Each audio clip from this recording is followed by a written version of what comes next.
Continuamos aquí con la entrevista, ¿no? Aquí con el canal de A Tiempo 3P, con el doctor Aitor Esteban, doctor en psicología. Ha escrito un libro muy importante que va a dar muchos aportes, es que están invitados a leerlo.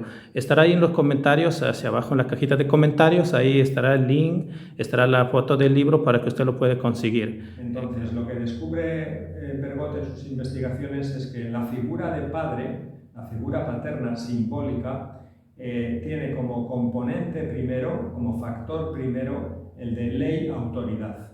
Y en segundo lugar, disponibilidad afectiva, ¿no? O sea, el padre también ama, ¿no? Y luego tiene otras características que pueden variar también incluso conforme a la cultura de la que procede.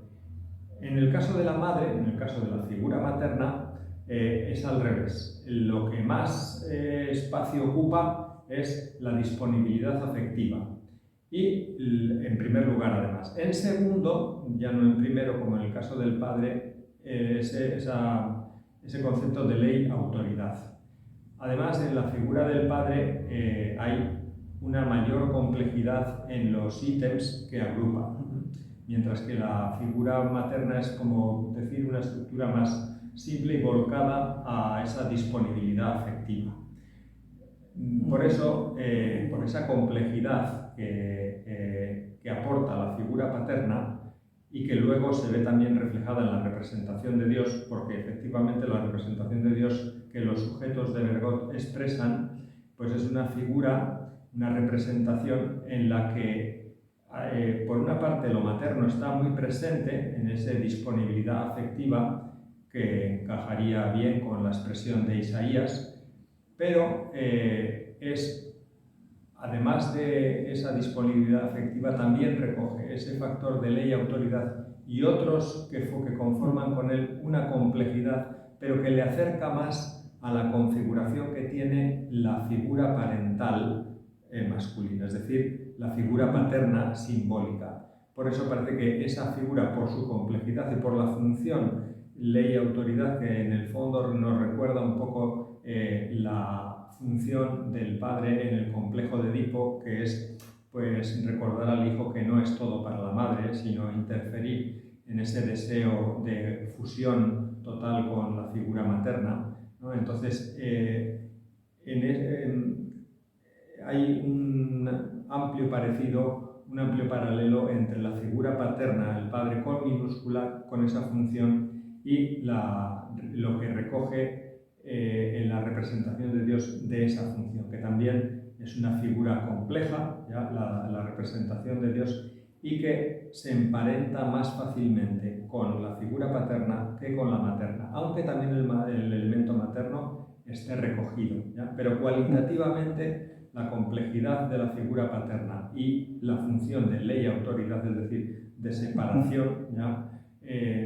Le hace que la figura paterna como que esté más predispuesta, esté más fácilmente de enlazar con la representación de Dios. Y por eso que se ha entendido entonces por mucho tiempo la figura de Dios expresado en la figura de un padre, pero Eso si es. parte uno del mismo contexto, o sea, sociocultural, las personas siempre van a tender a ver al padre como alguien, vamos a decir, bien dicho, simbólico, pero también alguien representativo de la familia en cuanto a protección. ¿Será que así se ha visto o así ve el trabajo? Porque abordó más sobre la autoridad como de la ley y toda la norma ley. La hipótesis de trabajo de Antoine Bergot es que la configuración religiosa, la estructuración religiosa del ser humano en el ámbito del occidente cristiano sobre todo, ¿ya?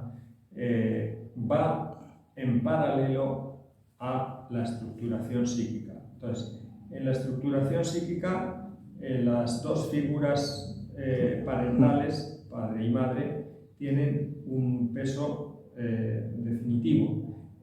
El padre tiene una función específica, esa que decimos ley y autoridad, un poco de interferir en esa dualidad que le gustaría al niño seguir manteniendo con su madre, ¿ya?